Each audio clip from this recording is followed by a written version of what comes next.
In the early 1970s, a man regularly walked into a local bar where police officers gathered after work. He was not a cop. He didn't belong there. Yet no one questioned him. He listened more than he spoke. Sometimes he paid for drinks, and he asked simple questions about patrol routes, response times, mistakes officers had seen on the job. To them, he was just a harmless, intelligent guy who liked conversation. No one noticed how carefully he remembered. At the same time, several young women were disappearing across nearby areas, different locations. Nothing clearly connected the cases. The police were searching for a suspect, unaware that the person most interested in their investigation was sitting beside them, learning how to avoid it. What finally broke this pattern had nothing to do with police work and everything to do with one decision he had been planning for years. This video took weeks of research, writing, and verification, and the animation you're watching takes nearly 30 hours to produce for a single episode.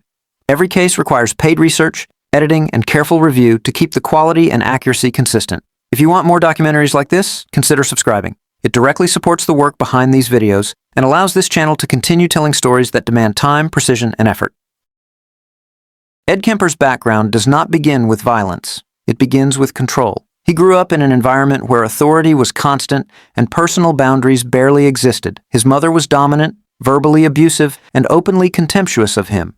As a child, he was frequently isolated, mocked, and confined, at times forced to sleep in a basement because she believed he was dangerous. This was not secrecy, it was supervision. The household functioned on humiliation rather than care, and that dynamic shaped how he learned to relate to power. By his early teens, his thoughts were already organized, not chaotic. He was intelligent, articulate, and aware that something about him was different. At 15, that difference turned into action. He killed his grandparents without panic, without confusion, and without attempting to flee. When questioned, he was cooperative. When evaluated, he was articulate. The violence was treated as an anomaly rather than a pattern, and he was sent to a state psychiatric hospital instead of prison. Inside the institution, he adapted quickly. He followed rules, spoke clearly, and learned the language professionals used to describe behavior. He understood what was expected of someone who was improving, and he presented exactly that version of himself. Over time, evaluations shifted. The risk was downgraded.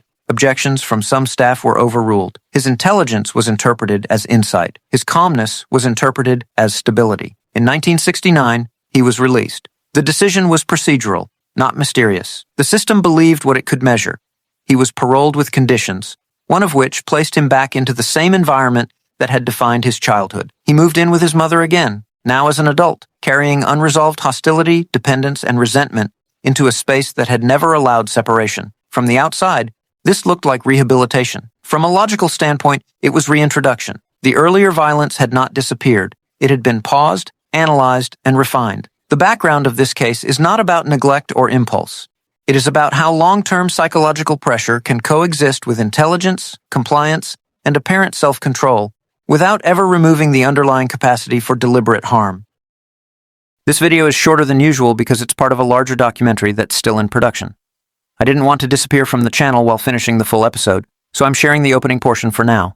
The complete case is being researched, written, and animated in detail, and it will be released once it's fully ready.